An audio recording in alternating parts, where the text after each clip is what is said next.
থেকে ছোট্ট একটা নমুনা আপনাদের খেদমতে এখানে উপস্থাপন করি। বিশ্বনবী সাল্লাল্লাহু আলাইহি ওয়াসাল্লাম মক্কা বিজয় করলেন ৮ম হিজরিতে।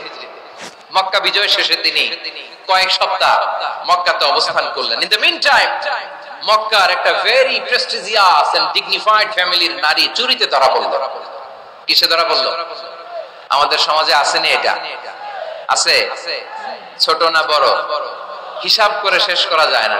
৩.৫ লাখ কোটি টাকা নাই উন্নয়ন প্রকল্পের নামে।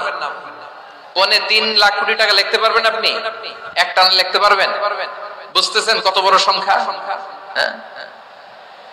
বনু মাখজুমিয়া গোত্রের এক নারী মক্কায় চুরিতে ধরা পড়ল। বলেন তো চুরি করলে বিধান কি? কি কাটতে হবে? চুরির বিধান হলো হাত কেটে দাও। তাও সেটা গোপনে নয়, প্রকাশ্যে। নারী যখন চুরিতে ধরা পড়লো, সাহাবারা চিন্তায় পড়ে গেলেন।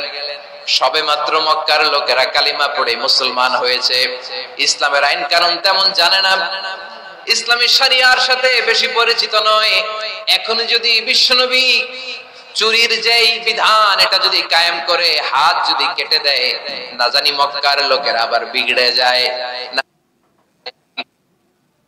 চলো চলো, সাহাবীরা মিলে পরামর্শ করলেন, চলো বিশ্বনবীর কাছে যে বলি, ও নবী, শুধু কেবলমাত্র একমাত্র এই নারীর জন্য চুরির হাত কাটার বিধানটা আপনি একটু থামিয়ে দেন। চুরির হাত কাটার যে বিধান এখানে একটু রহিত করে দেন, বাকিগুলা কইরেন মদিনাতে যে চলবে, কিন্তু মক্কায় এবারের জন্য মাফ করে দেন। কিন্তু কে বলবে? এই যে পরামর্শ, সাজেশন, এটা কে দিবে বিশ্বনবীর কাছে? সাহাবারা চিন্তায় পড়ে গেলেন। আল্লাহর নবীর সামনে দাঁড়িয়ে আল্লাহর দেয়া হুদুদ, আল্লাহর দেয়া বিধান থামিয়ে দেওয়া, মাফ করে দেওয়া, এই কথা বিশ্বনবীর সামনে বলার সাহস তো কেউ রাখে না।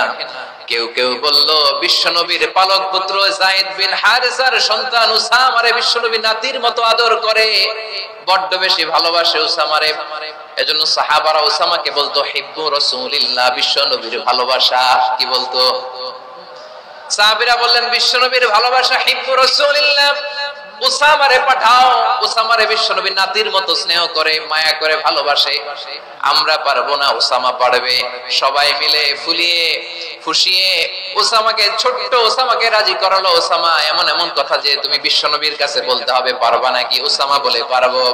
সাইয়েদনা উসামা রাদিয়াল্লাহু তাআলা আনহু তরুণ সাহাবী বিশ্বনবীর কাছে গেলেন, যে বললেন, নবী, বনু মাখজুমিয়া গোত্রের এক নারী চুরিতে ধরা পড়েছে, এবারের জন্য কি এই মহিলাটারে মাফ করে দিলে হয় না? এবারের জন্য একটু ক্ষমা করা যায় না নবী? বিশ্বনবী বলেন, আতাশফাউ ফি হাদ্দিন মিন হুদুদিল্লাহ, তোমার এত বড় সাহস উসামা, তুমি আল্লাহর হাত, আল্লাহর দেয়া বিধান, এটার ব্যাপারে সুপারিশ করতে এসেছো? তোমরা কি জানো তোমাদের আগে যত কওম, যত গোত্র, যত জনপদ ধ্বংস হয়েছে তার কারণ ছিল তাদের মধ্যে গরিবরা অন্যায় করলে তারা বিচার করত, আর ধনীরা অন্যায় করলে তারা মাফ করে দিত। খবরদার! ওয়া আইমুল্লাহ লাউ আন্না ফাতিমাতা বিনতি মুহাম্মাদিন সারাকাত লাকাতা মুহাম্মাদুন ইয়াদাহা। বিশ্বনবী বললেন, ওরে ওসামা, বানু মাখজুমিয়ার ওই পার্সেন্ট ডিগনিফাইড ফ্যামিলির মেয়ে তো দূর কি বাত, অনেক দূরের কথা। জেনে রেখো ওসামা, আমার কলিজার টুকরা, নয়নের পুটুলি ফাতেমাও যদি মক্কার জমিনে আজকে এই চুরির দায়ে ধরা পড়তো, আমি বিশ্বনবী মুহাম্মদুর রাসূলুল্লাহ ধরে ফাতেমার ডান হাতটা কেটে দিতে এক বিলম্ব দেরি করতাম না। ইন্নাল্লাহা ইয়া'মুরু বিল আদল, আমাদেরকে জাস্টিস শেখায়। পশ্চিমারা আমাদেরকে ইনসাফ শিখায়, আমাদেরকে সুশাসন শিখায়। আর ইনসাফ, সুশাসন, ন্যায় বিচার, সুবিচার, জাস্টিস কারে বলে বিশ্বনবীর বায়োগ্রাফি থেকে জেনে নাও। এই ছিল বিশ্ব